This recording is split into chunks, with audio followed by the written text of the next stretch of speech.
Bismillahirrahmanirrahim. Alhamdulillahirabbil Assalamualaikum warahmatullahi wabarakatuh. Apa kabar teman-teman kelas 4? Semoga kalian dalam keadaan sehat walafiat, tiada yang kurang dalam diri kalian.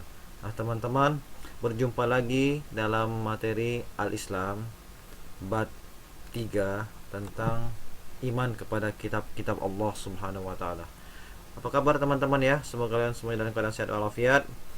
Nah, teman-teman, walaupun kita tidak dapat bertatap muka secara langsung, semoga kalian dapat belajar secara maksimal.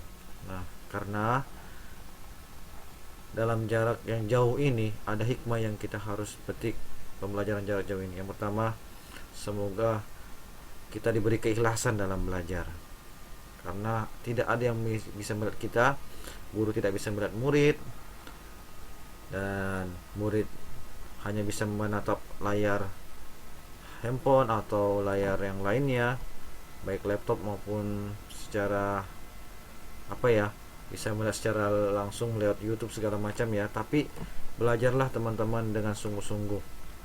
Nah, teman-teman, sebelum kita mulai, alangkah baiknya kita berdoa terlebih dahulu. Berdoa mulai.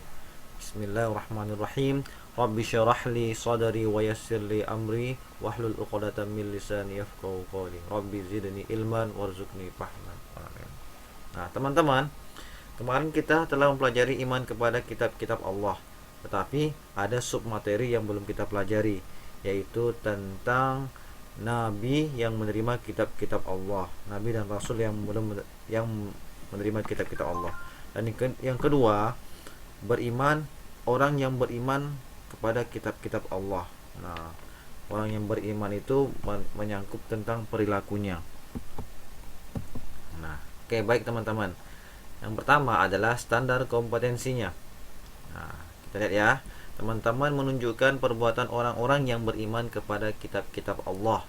Yang kedua, kompetensi dasarnya, menyebutkan arti iman kepada kitab Allah, menyebutkan dalilnya, menyebutkan nama-nama nabi dan rasul yang menerima kitab Allah.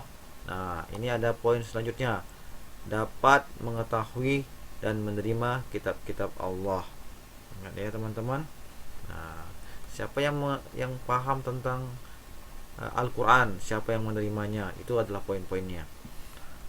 Selanjutnya kita ulang lagi ya teman-teman, kita harus baca dalil terlebih dahulu.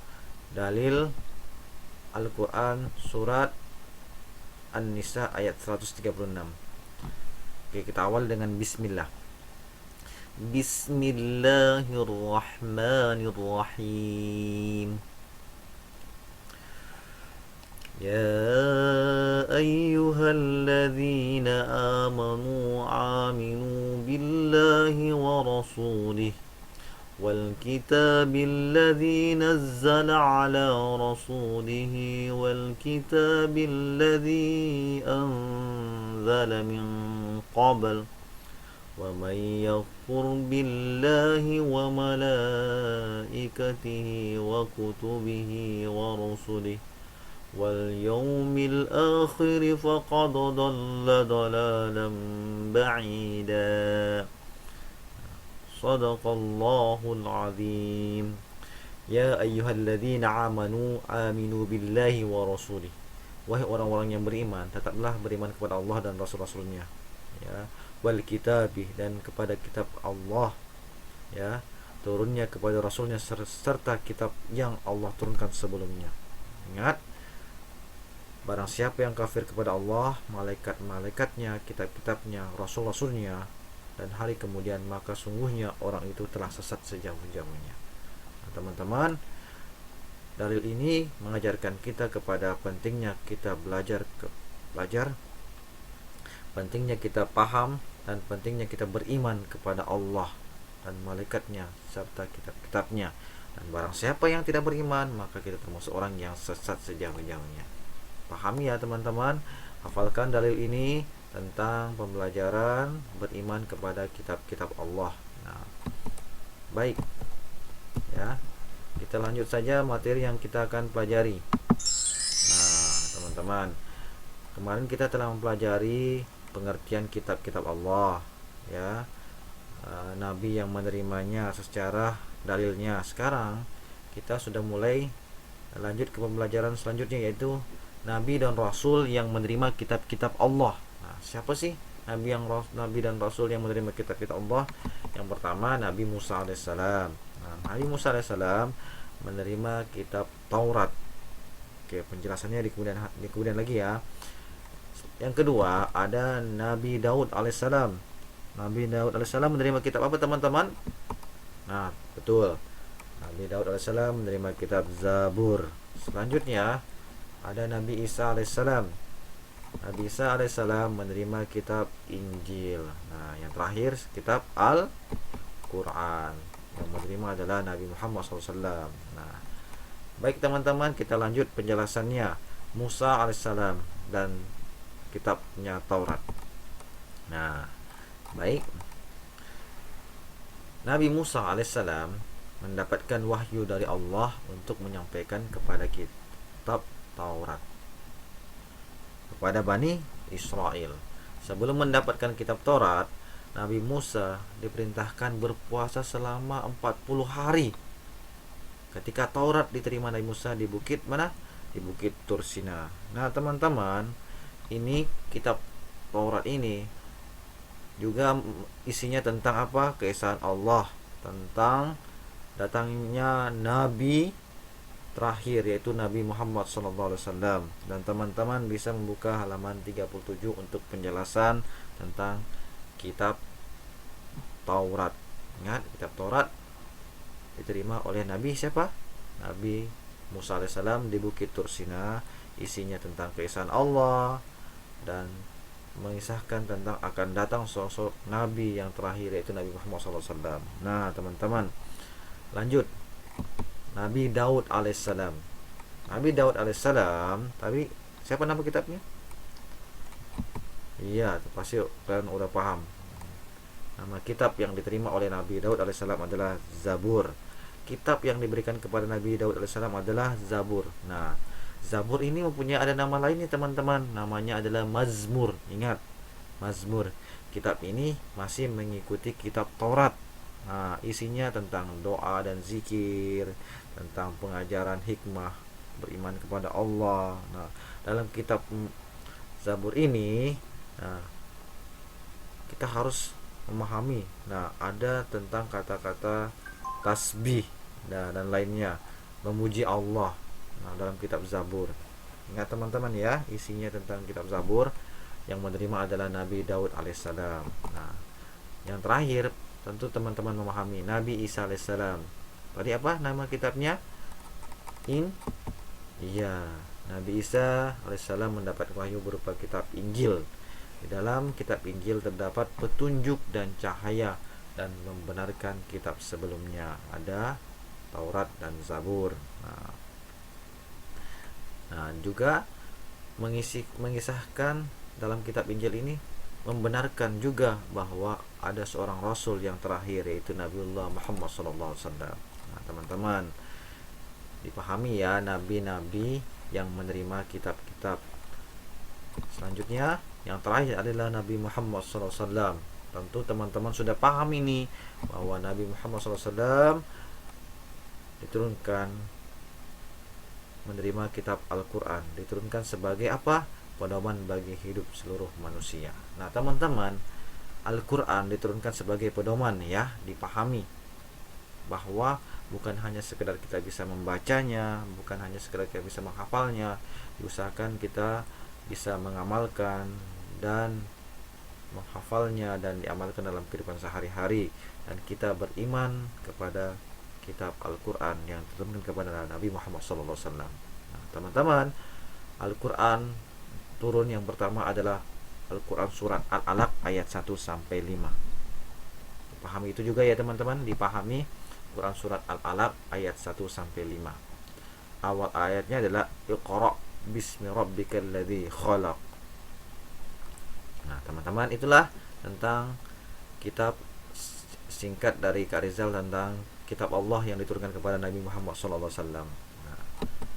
Nah, teman-teman, selanjutnya adalah perilaku beriman kepada kitab-kitab Allah. Nah, ikuti ya.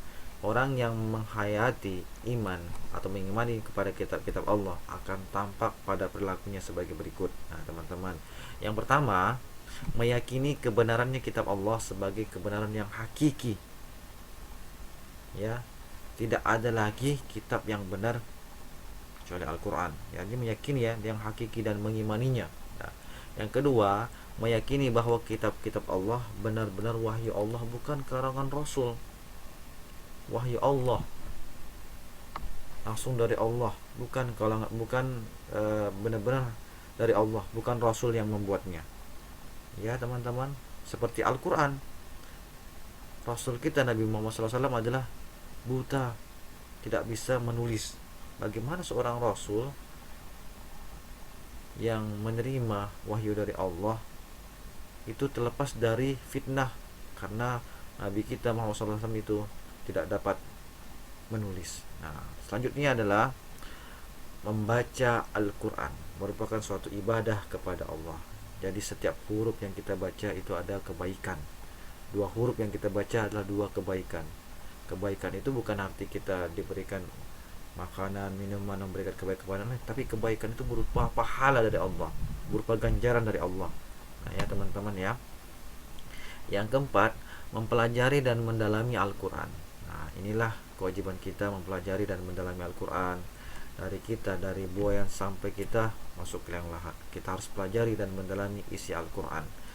Yang kelima, mendakwahkan dan memperjuangkan Al-Quran. Jadi seorang yang beriman, kita harus mendakwahkan dan memperjuangkan Al-Quran. Apabila Al-Quran itu sebagai iman kita, ada yang merendahkan atau menyelewengkan Al-Quran, kita harus ikut campur dalam memperjuangkan Al-Quran. Karena kita beriman kepada Al-Quran, kita harus menjaganya, kita harus mempelajarinya. Nah, yang keenam, mengamalkan apa yang diperintahkan Allah dalam Al-Quran, tentang puasa, tentang berbuat baik, tentang perintah mengerjakan sholat. Nah, teman-teman ya. Yang ketujuh, meninggalkan larangannya Allah dan ditegaskan dalam Al-Quran. Al-Quran itu ada larangan-larangan yang harus kita hindari. Setiap larangan Allah itu berfungsi buat kita, baik itu tentang minuman, tentang makanan, tentang perbuatan, ada larangan ya. Jadi kita termasuk pribadi-pribadi yang qurrata ayun ya. Yang ke-8, teman-teman, mempedomani Al-Quran dalam ibadah dan perilaku sehari-hari. Tuh teman-teman. Jadi ada tingkatan ya. Kita sudah sampai di mana? Apakah kita cuma hanya membacanya saja? Nah, kita juga harus sampai ke tahfiz. Tahfiz itu mengamalkan dalam kehidupan sehari-hari. Sudah kita paham cara membacanya, tahu artinya.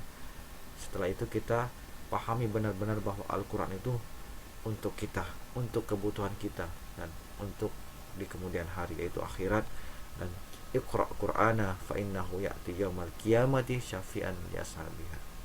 Bacalah Al-Quran, kelak ia akan datang di hari kiamat memberi syafaat bagi para pembacanya. Nah, teman-teman, setiap huruf yang kita baca akan kembali kepada kita. Maka dari itu teman-teman, amalkan dan perbanyak membaca Al-Quran dalam kehidupan sehari-hari. Paham ya teman-teman? Berlaku beriman kepada kitab-kitab Allah yang Kak Arzal berikan ada 8. Tolong dikerjakan atau tolong diikuti pembelajaran ini dan diamalkan. Baik, sampai ke penutup ya. Nah, demikian pembelajaran iman kepada kitab-kitab Allah. Semoga bisa dipahami dan diamalkan dalam kehidupan sehari-hari ya. Tolong dipelajari pembelajaran ini, diikuti terus pembelajaran YouTube Pesona Guru. Jangan lupa like, komen, dan subscribe ya teman-teman ya. Nah, selamat belajar. Akhir kata dari Kak Rizal. Wassalamualaikum warahmatullahi wabarakatuh.